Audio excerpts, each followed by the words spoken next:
La leçon de la tour de Babel. Genèse 11, versets 1 à 9. Toute la terre avait une seule langue et les mêmes mots. Comme ils étaient partis de l'Orient, ils trouvèrent une plaine au pays de Shinéar, et ils y habitèrent. Ils se dirent l'un à l'autre, « Allons, faisons des briques et cuisons-les au feu. » Et la brique leur servit de pierre et le bitume leur servit de ciment.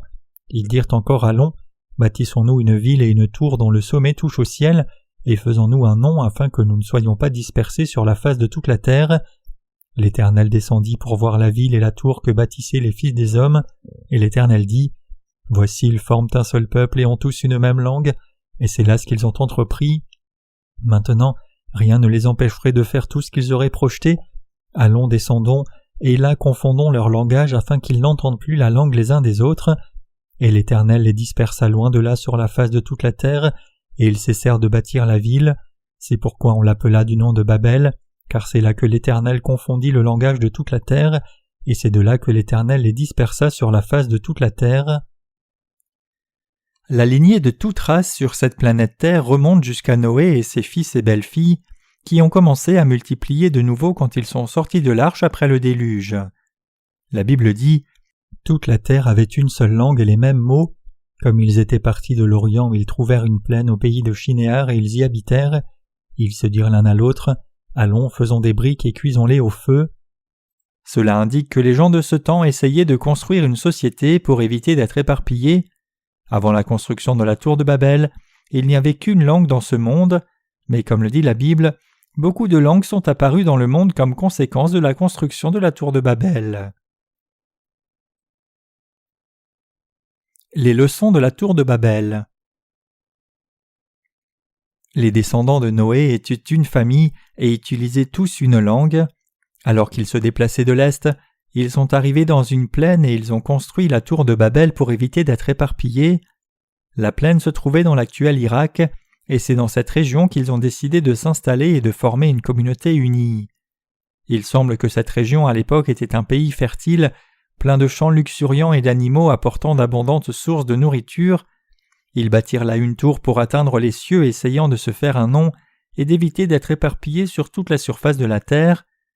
Quand Dieu vit comment ces gens étaient unis pour essayer de se faire un nom et éviter d'être éparpillés, il réalisa que si cette arrogance était tolérée, ils auraient pensé que rien ne leur serait impossible à accomplir, donc Dieu mit fin à leur construction de la tour de Babel. Il y a une bonne leçon spirituelle que nous pouvons tous apprendre de cet événement. Quand les humains s'unissent, ils peuvent faire des avancées matérielles impressionnantes, mais quand cela arrive, l'humanité finit toujours par s'opposer à la justice de Dieu. Donc la leçon du passage des Écritures d'aujourd'hui, c'est que nous les humains ne devons pas chercher à prospérer par nous-mêmes sans avoir foi dans la justice de Dieu. Quelle était l'intention des gens quand ils essayaient de bâtir une tour qui atteigne le ciel ? Leur intention était de se faire un nom. En d'autres termes, comme l'arrogance de leur cœur atteignait le ciel, ils se sont opposés à la justice de Dieu. Il n'y a pas d'autre raison pour expliquer pourquoi ils voulaient absolument essayer de bâtir la tour de Babel pour atteindre le ciel. Après tout, ils auraient pu construire et vivre dans des bâtiments ordinaires, mais ils n'ont pas réalisé que Satan agissant dans ce monde par les pensées de l'humanité était là. La justice de l'homme elle-même est un défi à Dieu. Essayer d'établir votre propre justice humaine revient à vanter votre propre force devant Dieu et montre que vous avez perdu votre position humble pour vous appuyer sur la justice de Dieu. Donc vous devez réaliser combien il est mal devant Dieu d'essayer d'établir votre propre justice. Que l'humanité essaye de construire une ville et une tour assez grande pour que son sommet atteigne le ciel revient à rejeter la grâce de Dieu et provoquer sa colère. Historiquement parlant, c'est quand les êtres humains ont essayé de construire la tour de Babel, après le déluge de Noé, qu'ils ont été dispersés par Dieu, et c'est à cause de cet événement que les gens dans le monde parlent maintenant différentes langues. Toutes ces choses sont arrivées comme conséquence de la colère de Dieu, provoquée par l'action de l'humanité. Cela nous montre que Dieu déteste quand les gens laissent leur vie être dirigée par Satan et s'opposent à la grâce de Dieu. Même aujourd'hui, nous pouvons voir que comme les bâtisseurs de la tour de Babel, tous les gens religieux de ce monde s'opposent aussi à la justice de Dieu en construisant leur propre justice humaine. Toute religion dans ce monde met au défi la justice de Dieu. Avec leur justice accumulée, les religieux mettent Dieu et sa justice au défi. Tout le monde de nos jours n'aime-t-il pas montrer sa propre vertu? De nos jours, tout le monde aime montrer ses propres bonnes œuvres et s'opposer à Dieu, sa justice et l'évangile de l'eau et de l'esprit. La justice de l'humanité est donc un affront direct à la justice de Dieu et une façon certaine de provoquer l'inimitié de Dieu. Les âmes des gens qui sont dans l'erreur spirituelle. La Bible dit que des briques et du bitume étaient utilisés pour construire la tour de Babel. Quand l'humanité bâtit un autel à Dieu, elle doit le faire avec des pierres, mais ces gens bâtissaient la tour de Babel avec des briques et du bitume. Ceci implique qu'ils essayaient de s'approcher de Dieu avec leur foi confuse qui venait de leurs pensées confuses. Si quelqu'un invoque le Seigneur avec sa propre foi confuse, le Seigneur répond-il? Non.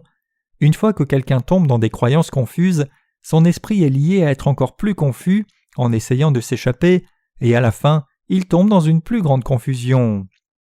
C'est vrai pour tout le monde.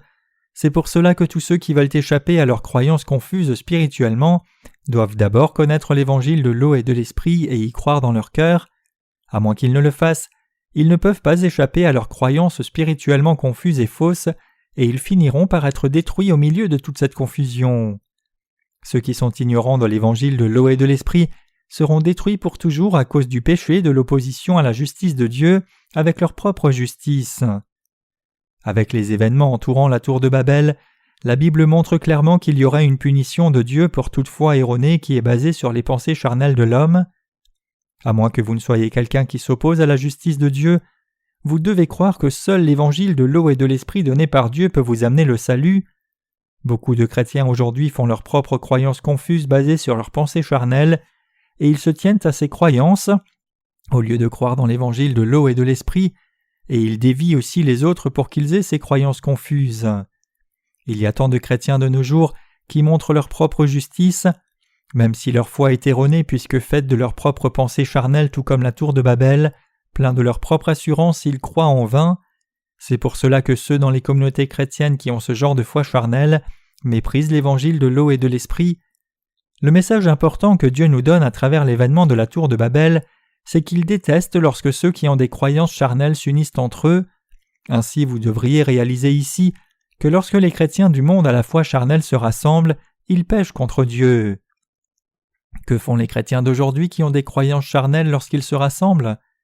Tout ce qu'ils font finalement, c'est s'opposer à la justice de Dieu. Leur unité en elle-même n'est pas le problème, plutôt, ce qui est si problématique, c'est que lorsque nous regardons aux conséquences de leur foi, nous voyons qu'ils finissent par commettre le plus grave péché en s'opposant à la justice de Dieu et s'opposant à l'évangile de l'eau et de l'esprit.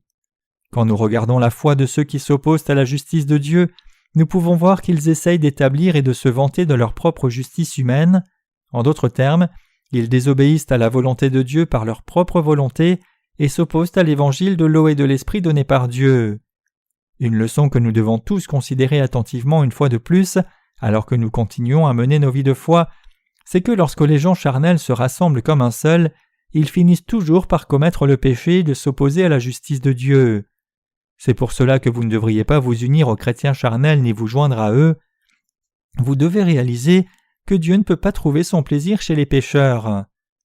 Comme Dieu avait en horreur l'arrogance de l'humanité manifestée par son effort commun à construire la tour de Babel, Dieu a confondu son langage. Il a affaibli le pouvoir des gens et a rendu impossible l'accomplissement de la tour de Babel. Cependant, les chrétiens d'aujourd'hui font toujours ce qui ne plaît pas à Dieu. Que pouvons-nous apprendre ici? Nous devons réaliser ici que les croyances erronées de l'humanité sont toujours perpétuées.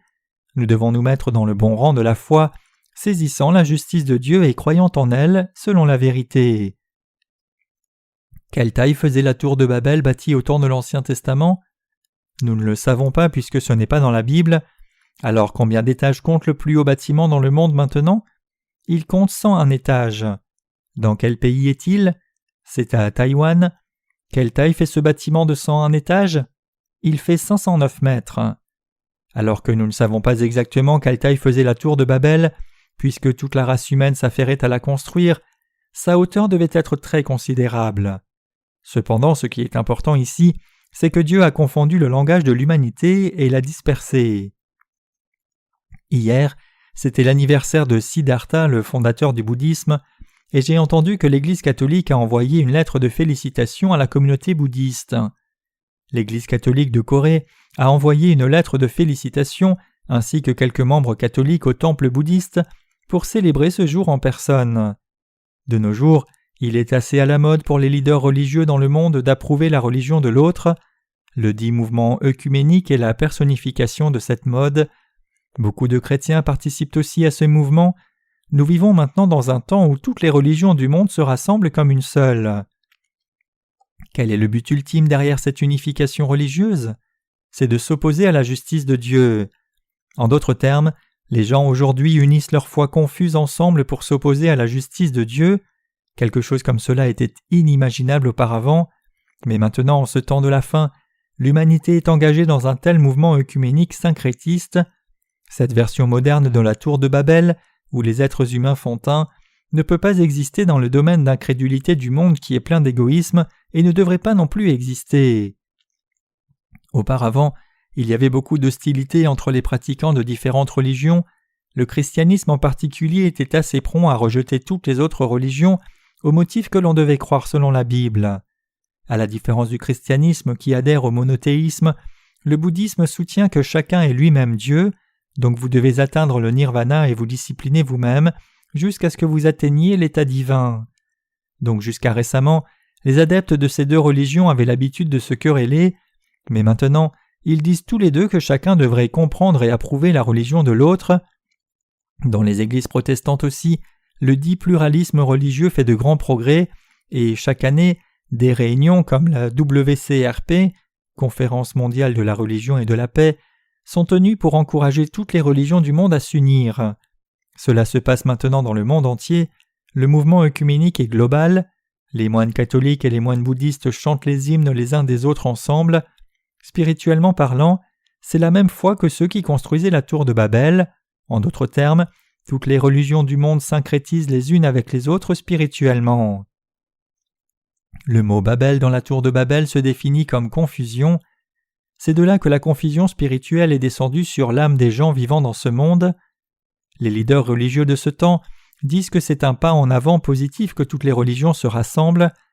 Mais un tel mouvement qui essaye d'atteindre l'unité de toutes les religions est-il vraiment quelque chose de désirable ? Les avocats de ce monde s'uniront pour s'opposer à la justice de Dieu, et une fois que cela arrivera, ils feront face à la destruction spirituelle. Au temps de l'Ancien Testament, Dieu avait mis la confusion dans le langage de l'humanité et dispersé les humains pour qu'ils ne puissent pas finir la tour de Babel. Mais maintenant, comme Jésus-Christ est venu sur la terre et a donné à l'humanité l'évangile de l'eau et de l'esprit, il a rendu possible à quiconque croit dans cet évangile d'être sauvé en Christ. Cependant, ceux qui n'acceptent pas cette grâce dans leur cœur seront détruits pour toujours. Quoi qu'il arrive, nous devons mener nos vies de foi unies au Seigneur en nous confiant dans la justice de Dieu et l'évangile de l'eau et de l'esprit.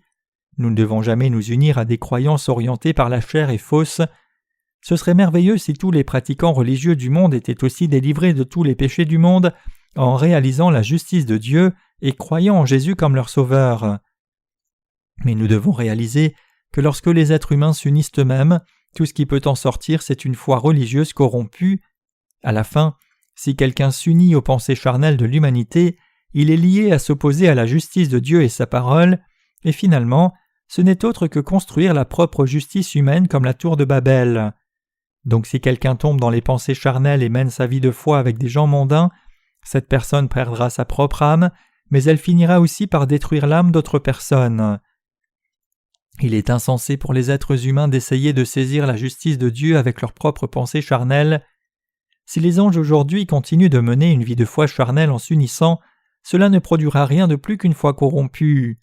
Et quand cela se produit, leur esprit ne peut pas comprendre l'évangile de l'eau et de l'esprit que Dieu nous a donné à tous quand il leur est prêché, et ils ne peuvent pas non plus croire en cet évangile. C'est pour cela que ceux qui ne croient pas dans l'évangile de l'eau et de l'esprit insistent avec entêtement d'une même voix qu'ils ont raison, en se basant sur leurs propres pensées humaines inutiles. Ces gens doivent rejeter ces pensées erronées aussi vite que possible. À moins qu'ils ne le fassent, ils ne peuvent pas échapper à la mort spirituelle. Dieu prend bien plus plaisir aux gens qui le craignent et le suivent en se confiant en sa justice qu'à leur union tous ensemble. Si les gens s'unissent juste entre eux sur la base de leur propre justice, alors ils s'opposeront inévitablement à Dieu et sa justice. Donc vous devez vous rappeler qu'il est mauvais que quelqu'un mette en avant sa propre justice. Même pour nous, qui sommes maintenant devenus justes en croyant dans l'évangile donné par Dieu, c'est-à-dire l'évangile de l'eau et de l'esprit, si nous nous unissons seulement de façon charnelle entre nous et insistons sur notre propre justice, alors nous dévierons aussi de la justice de Dieu pour notre malédiction. Nous les justes devrions nous unir dans le but de devenir un seul avec la justice de Dieu et de servir le juste évangile que Jésus-Christ a lui-même accompli. Ainsi nous ne devrions pas nous unir à ceux qui ont une pensée charnelle, mais nous devrions plutôt nous unir à ceux qui croient et suivent la justice de Dieu, et avec ceux qui ont la même foi et obéissent à la volonté du Seigneur. Le point le plus important ici que Dieu montre par les événements entourant la tour de Babel est celui-ci. On ne devrait pas s'unir aux gens charnels pour s'opposer aux saints qui croient dans la justice de Dieu. Même si nous sommes justes, si nous laissons nos pensées humaines et nos attaches émotionnelles nous conduire à nous unir avec des gens du monde, alors notre foi spirituelle périra à la fin. C'est parce que si nous nous opposons à la justice de Dieu, cela n'amène rien d'autre que la mort spirituelle. Nous ne devons pas permettre que cela nous arrive parce que nous sommes de ceux qui ont foi dans la justice de Dieu. À partir du récit de la tour de Babel dont Dieu parle, je peux comprendre que même les croyants dans l'évangile de l'eau et de l'esprit peuvent dévier. Nous devons être très vigilants, puisque nous tous qui croyons dans l'évangile de l'eau et de l'esprit ne sommes aussi qu'humains. Quand l'humanité est unie, elle a une force énorme pour s'opposer à la justice de Dieu. La justice de l'humanité ne peut jamais être brisée par quoi que ce soit d'autre que la justice de Dieu. Ce n'est que lorsque quelqu'un connaît cette justice de Dieu qu'il reconnaît finalement qu'il est complètement dépourvu de justice. La justice de l'humanité doit se soumettre à la justice de Dieu. Bien que nous menions maintenant notre vie de foi en nous confiant dans l'évangile de l'eau et de l'esprit, avant de connaître cet évangile de vérité, nous pensions aussi que nos croyances charnelles étaient justes. Donc nous rappelant de la tour de Babel, nous les justes ne devrions jamais répéter cette erreur. Même si les gens dans le monde entier s'unissent pour s'opposer à la justice de Dieu, comme les bâtisseurs de la tour de Babel, nous les justes ne devons pas mener nos vies de foi unies à ces gens charnels. Plutôt, les justes doivent se confier dans la justice de Dieu, le craindre et obéir à sa volonté par la foi. En ces temps de la fin, la race humaine entière préfère l'égoïsme à la justice de Dieu, et unie comme un seul, elle sert le diable et s'oppose à la justice de Dieu. Mais malgré cela, si nous vivons en nous confiant dans la justice de Dieu, alors nous triompherons certainement du monde. Le monde entier s'unit religieusement, et plus clairement tous ceux qui s'opposent à la justice de Dieu essayent de s'unir autour du diable. Finalement, attirés par la richesse et la célébrité dans ce monde et son pouvoir ainsi que l'autorité, beaucoup se lèveront au nom de l'Antéchrist pour s'opposer à Dieu et à ses saints. Quand le dernier jour viendra, le monde entier sera uni sous une seule religion. Saviez-vous que c'était un si grave péché du point de vue de Dieu que les gens s'unissent sur la base de leur propre vertu ? Vous n'avez probablement pas réalisé cela, n'est-ce pas ? Vous vous étonnez peut-être toujours de pourquoi c'est un tel péché que les humains s'unissent sur la base de leur propre vertu. En effet, loin de constituer un péché, vous pouvez même avoir pensé que ce n'était pas quelque chose de mal que de s'unir pour établir une justice humaine. Qu'en est-il de nos diacres ? Pensiez-vous qu'il était mauvais que les gens se réunissent ? Avant de recevoir la rémission des péchés en croyant dans l'évangile de l'eau et de l'esprit, vous n'imaginiez probablement même pas qu'il y avait quelque chose de mal dans les vertus de l'humanité. Mais maintenant que vous avez reçu la rémission des péchés, vous devriez réaliser que s'opposer à la justice de Dieu, c'est essayer d'établir sa propre justice. Ceux qui insistent sur leurs propres vertus humaines ne réalisent pas que leur unité constitue un sérieux péché devant Dieu. Ils pensent que c'est pour le bien de la race humaine qu'ils s'assemblent, même si Dieu est exclu. Entre les vertus de l'humanité et la justice de Dieu, que pensiez-vous être juste dans votre subconscient ? Ne pensions-nous pas qu'il était bon que les humains s'unissent pour joindre leurs ressources ? Ne considérions-nous pas l'unité de l'humanité comme quelque chose de merveilleux ? Qu'en est-il de nos sœurs ? Quelles étaient vos pensées sur la question ? Pensiez-vous qu'il était bon pour l'humanité de s'unir ou pensiez-vous que c'était mal ? Donc vous pensiez que c'était bon. La sœur Eng Young et la sœur Jin Ji viennent de dire qu'elles pensaient que c'était bon. Qu'en est-il de nos diacres alors ? Quelles étaient vos pensées là-dessus ? Peut-être que la diaconesse Young Kim a quelques mots à dire. Aimerais-tu partager tes pensées avec nous ? Note de l'éditeur, ce qui suit est un extrait de la réponse de la diaconesse Kim. Avant de recevoir la rémission des péchés, j'évitais les réunions sociales car je n'aimais pas rencontrer les gens, mais en même temps j'enviais aussi ces gens qui étaient doués et s'ouvraient si facilement aux autres. C'était loin des points les plus difficiles pour moi, même après avoir reçu la rémission des péchés en croyant dans l'évangile de l'eau et de l'esprit. Mais maintenant on m'a dit de m'unir au juste de l'Église de Dieu et c'est ce que je fais. Merci pour cette franche remarque. Tout ce temps, nos pensées étaient remplies dans le subconscient de la notion que toute unité de personnes était bonne. N'est-ce pas ce que nous pensions? Qu'en est-il de vous? Ne pensiez-vous pas qu'il était bon que les gens soient ensemble?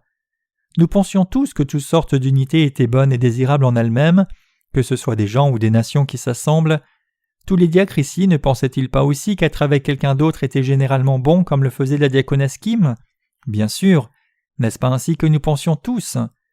La Bible cependant dit qu'il est mauvais que les humains s'assemblent d'eux-mêmes. L'unité avec Dieu est fondamentalement différente de l'unité parmi les hommes.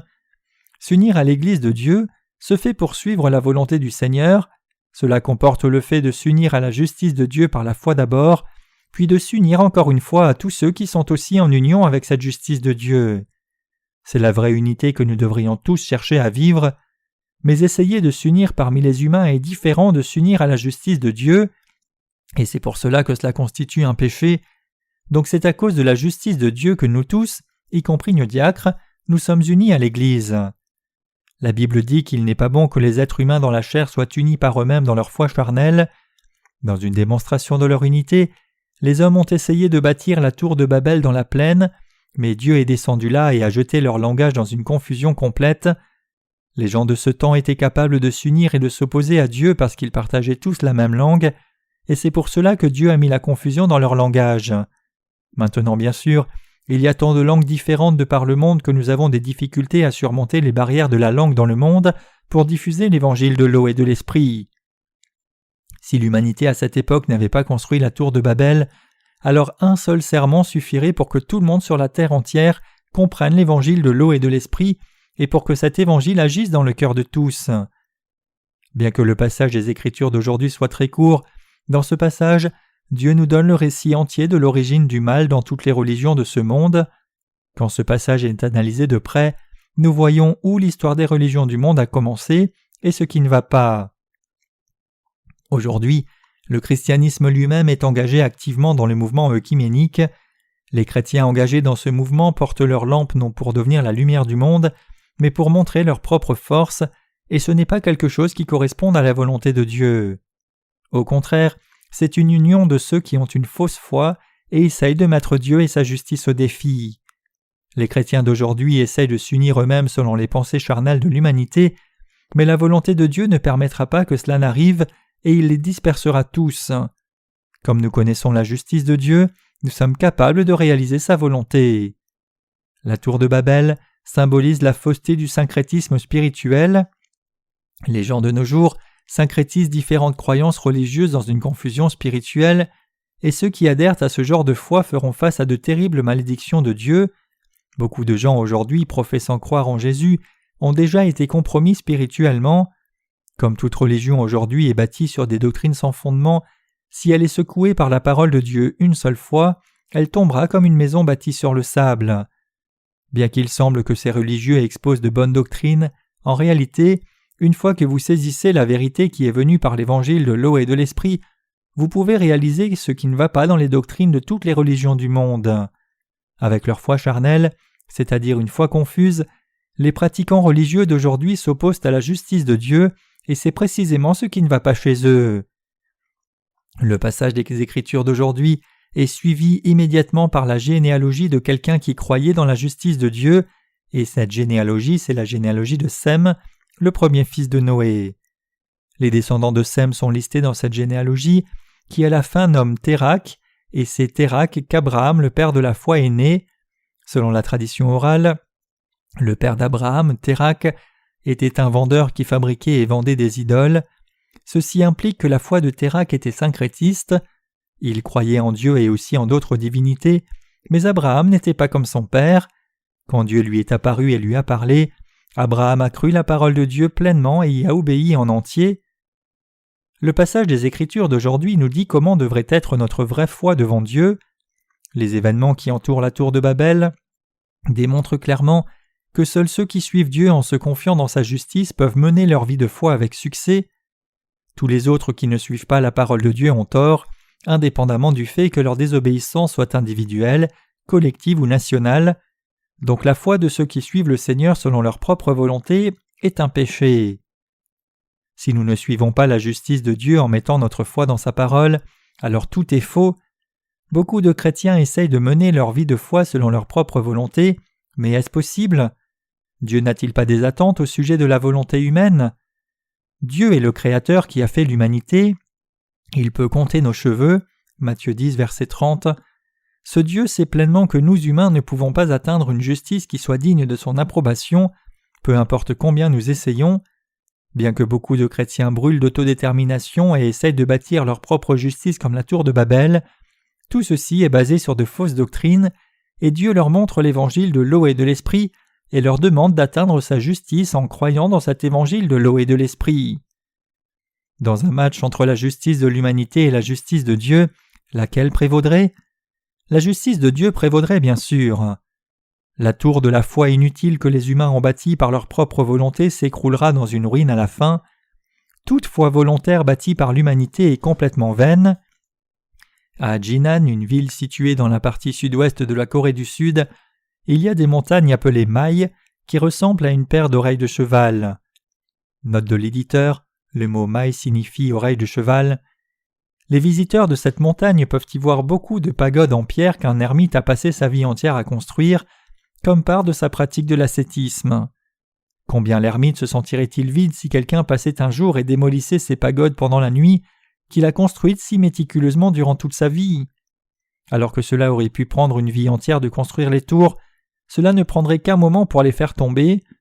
L'humanité peut construire la tour de Babel comme elle veut, mais c'est Dieu qui la fera tomber en un instant.